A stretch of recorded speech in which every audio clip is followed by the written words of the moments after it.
Ici, je te parle de comment obtenir un visa visiteur pour le Canada. J'ai déjà présenté les catégories de visa. Donc, le visa visiteur, c'est le visa pour, par exemple, venir ici au Canada pour faire du tourisme. C'est parfois pour venir rendre visite aussi à un parent, à un ami. Et aussi, c'est pour venir pour les réunions d'affaires, pour participer à une formation, à un congrès. Et il y a aussi le visa visiteur qui est un peu dans la catégorie humanitaire. Donc ici, dans cette vidéo, je vais te parler de deux sous-volets, si on peut le dire comme ça.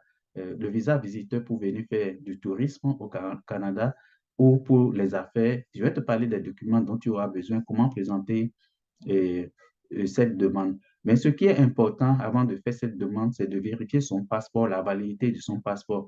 Parce que si on t'accorde de visa, c'est par rapport à la durée de ton passeport que on va te donner la durée de visa. Généralement, le Canada peut donner en 3 ans un visa qui est valide 3 à 5 ans. Mais si par exemple, si ton passeport, il ne reste que 6 mois ou bien il ne reste que 3 mois pour que ton passeport expire, cela veut dire que le Canada va te donner un visa de 3 mois. Cela suppose que si tu dois revenir une autre fois ici, il faut repasser par tout le processus au niveau du consulat. Donc, ce qui n'est pas intéressant. Donc, ce qui est important d'abord, avant de faire ta demande, tu vérifies si ton passeport va expirer dans les 3 à 6 prochains mois. Je te conseille de le renouveler d'abord avant de faire ta demande de visa pour avoir la chance d'avoir un visa plus long de 3 ans ou bien de 5 ans et qui te facilite les entrées et de sorties.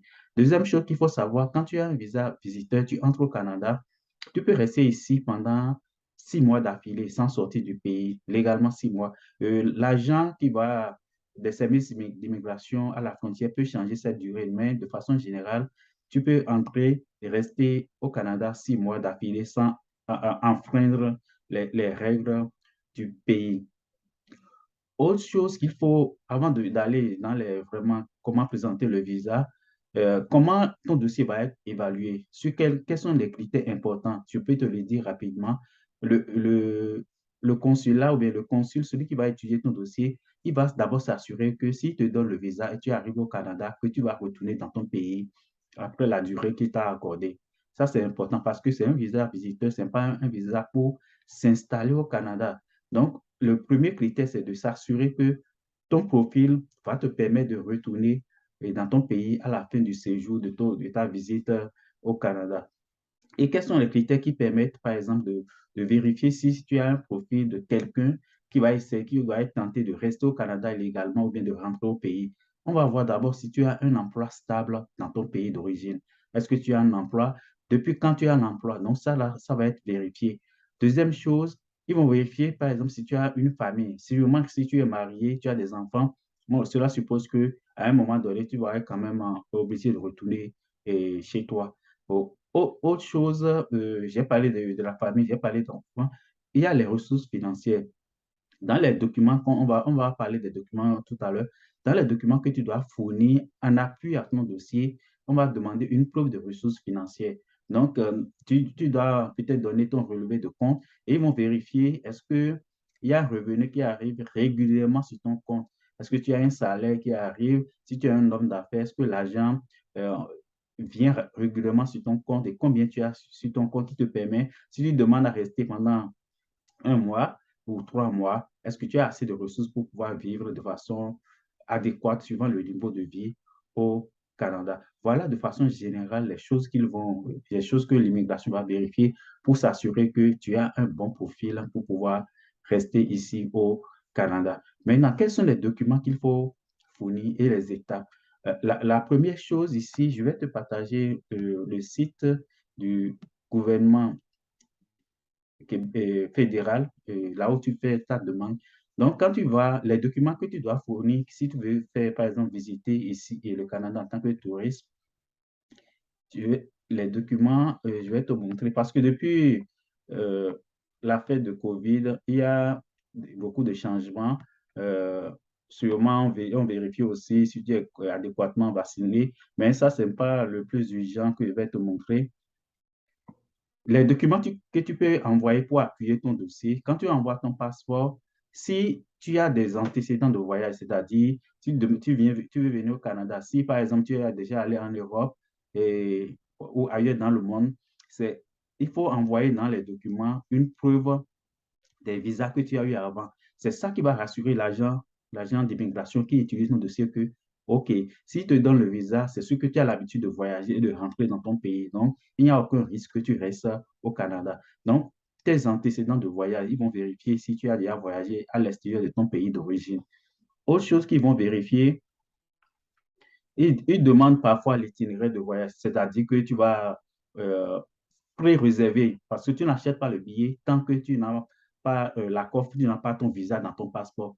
Mais tu peux pré-réserver un billet sur les sites Internet pour dire, OK, j'arrive au Canada le 25 juillet, je vais rester 3 mois, je vais repartir le 25 août. Et sur tes billets, on doit avoir tes dates d'arrivée et tes dates de départ.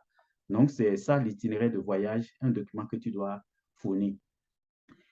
Le relevé de compte, j'ai parlé de tes preuves financières. Il faut que tu prouves que tu as de l'argent sur ton compte et puis il y a l'argent qui arrive de façon régulière pour qu'on puisse t'accorder le visa.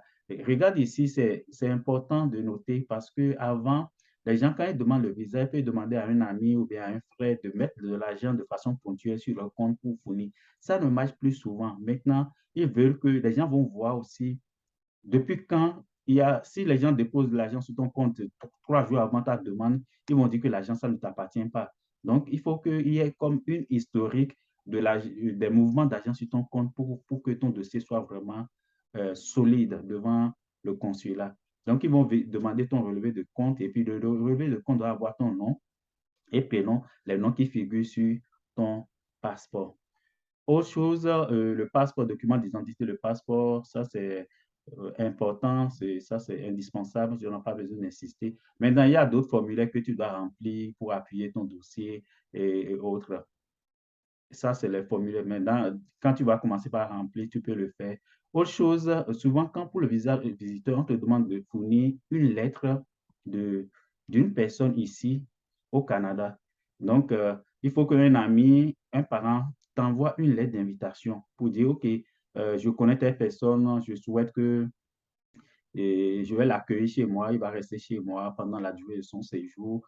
Donc, il fait une lettre d'invitation. Et si la personne est une personne de confiance, la personne peut mettre une copie de son passeport canadien. Et puis, en plus, la personne aussi peut mettre son relevé ou bien cette déclaration de revenus juste pour appuyer ta candidature.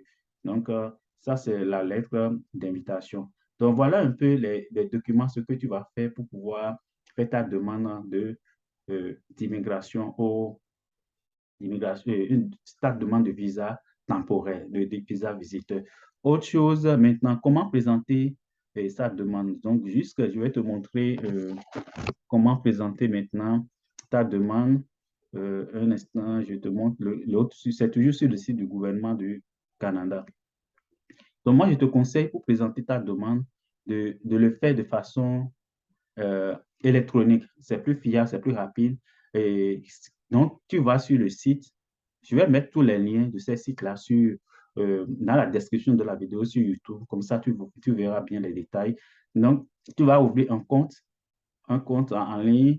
Et puis après, tous les documents dont j'ai parlé, la lettre d'invitation, les preuves financières, l'itinéraire de voyage, tous les documents qui ont été demandés dans la liste là, tu vas les mettre comme documents attachés à ta demande. Après, quand tu vas attacher tous les documents, il faut payer les frais. En général, je crois que c'est environ $100 pour pouvoir une demande de visa temporaire. Donc, il faut payer les frais avec une carte de crédit prépayée ou bien une carte de crédit normale. Maintenant, comment ça se passe après? Donc, tu envoies tout ton dossier, le dossier sera étudié. Si on constate que tu as un bon dossier, en ce moment, il se peut on va te demander de venir donner tes empreintes digitales. Donc, ça peut avoir des frais. On peut te demander aussi de faire des visites médicales avant de te donner le visa. Donc, ça fait les étapes qui vont venir après. Dès qu'on valide, on voit que tu as un bon dossier. Tu peux faire ces 2 étapes avant d'avoir, et puis après, on va dire d'envoyer le passeport pour qu'on appose le visa. Donc, ça, c'est le visa visiteur touriste. Maintenant, à quelques différences près, pour le visa à faire, on va te demander souvent, à faire, j'ai dit, c'est pour une formation ou bien pour participer à un congrès ou une activité comme ça. Donc, les organisateurs de la formation doivent envoyer une lettre. Donc, ici, ce n'est pas une lettre d'invitation d'une personne, mais c'est une lettre d'une structure pour le visa à faire.